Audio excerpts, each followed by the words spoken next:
Hi viewers, Binas kitchen ক্রিয়েশনসে আপনাদের স্বাগতম। আজ রান্না করব গ্রাম বাংলার খুবই জনপ্রিয় খাবার কলই শাক বা খেসারি শাক। আর এই কলই শাক কাটা কিন্তু একটু কঠিন, সবাই সুন্দর করে কাটতে পারে না।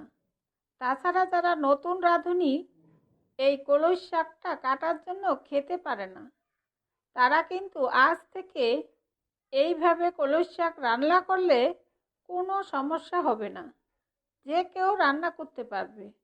চলুন কলই শাক রান্না করতে কি কি উপকরণ লাগবে একবার দেখে নিই। প্রথমেই লাগবে কলই শাক। এখানে আধা কেজি কলই শাক রয়েছে। শাকগুলো ভালোভাবে ধুয়ে এরপর পানি ঝরিয়ে নিব। এরপর শাকগুলো বেছে শক্ত অংশ ফেলে মুঠো করে কুচি কুচি করে কেটে নিব।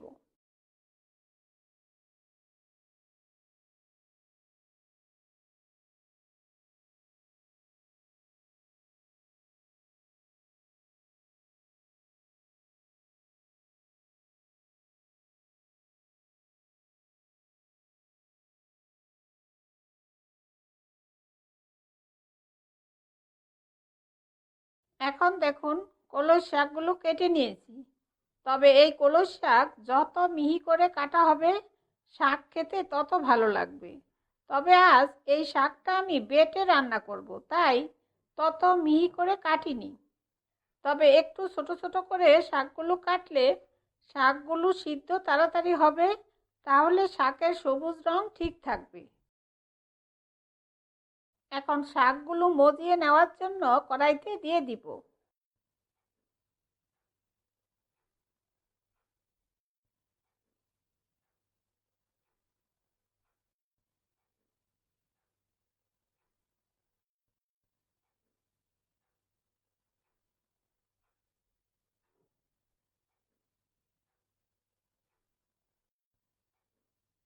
আর দিব স্বাদ মতো 3টা কাঁচামরিচ,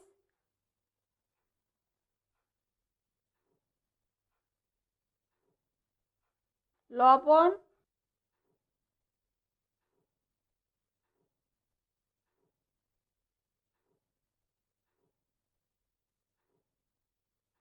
আর অল্প হলুদের গুঁড়া দিয়ে শাকগুলো ভালোভাবে নেড়ে দিব। আর শাকের রং ঠিক রাখার জন্য হলুদ একদম কম দিয়েছি। এরপর শাকগুলো আধা সিদ্ধ হওয়া পর্যন্ত 3-4 মিনিট অপেক্ষা করব।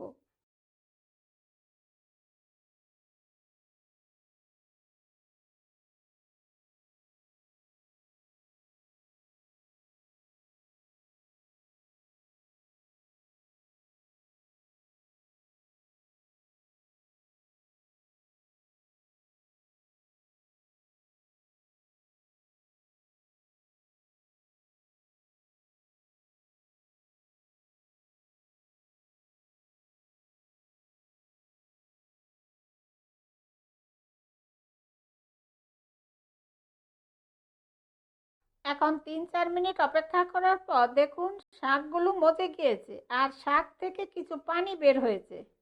এরপর চুলা বন্ধ করে দিব আর শাকগুলো প্লেটে ঢেলে ঠান্ডা করে নিব।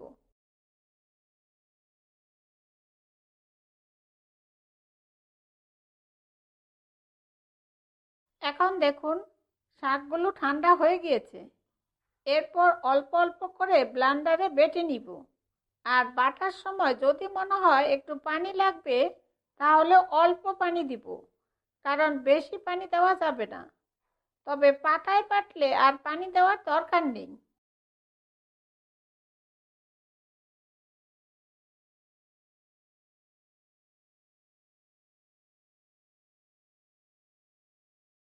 এখন দেখুন শাকগুলো বাটার পর দেখতে এমন হয়েছে।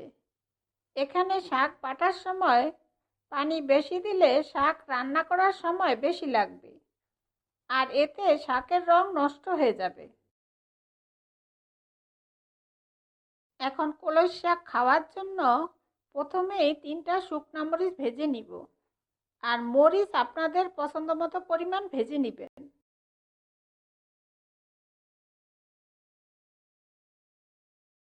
এখন মরিচগুলো ভাজা হয়ে গিয়েছে। এরপর ফোড়নের জন্য দিব আধা চা চামচ কালো জিরা দিয়ে 1 মিনিট অপেক্ষা করব ফোড়ন হওয়া পর্যন্ত। এরপর বেটে নেওয়া কলই শাকগুলো দিয়ে দিব। আর এই সময় চুলার আঁচ একটু হাই থাকবে, কারণ অতিরিক্ত পানি শুকাতে হবে। এরপর অনবরত নেড়ে শাক শুকিয়ে আসা পর্যন্ত অপেক্ষা করব। আর আপনারা চাইলে পেঁয়াজ রসুন দিয়ে রান্না করতে পারেন, আমি দেইনি, কারণ কলই শাকের গন্ধ ঠিক রাখার জন্য।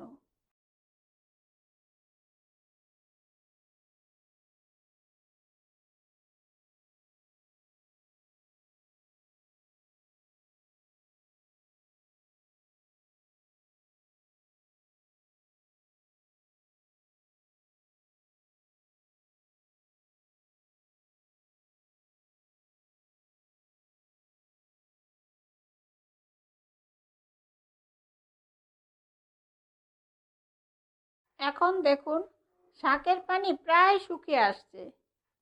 এরপর দিব ভাজা শুকনা মরিচ,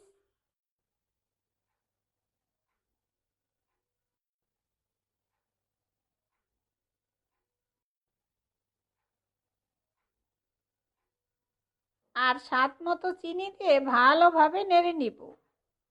আরও একটু শুকিয়ে আসা পর্যন্ত অপেক্ষা করব।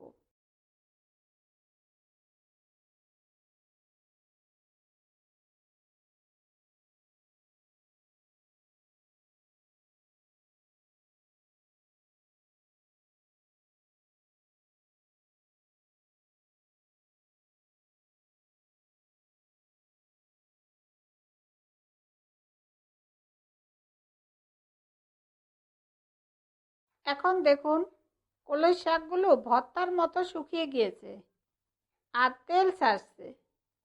আর ঠান্ডা হলে আরও শুকিয়ে যাবে।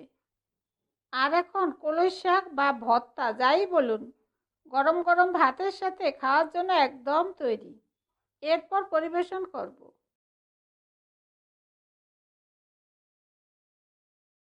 এইভাবে কলই শাক রান্না করে বাড়িতে অবশ্যই খেয়ে দেখবেন। আপনাদের সুবিধার্থে সব উপকরণ ও তার পরিমাণ আমি ডিসক্রিপশনে দিয়ে দিব।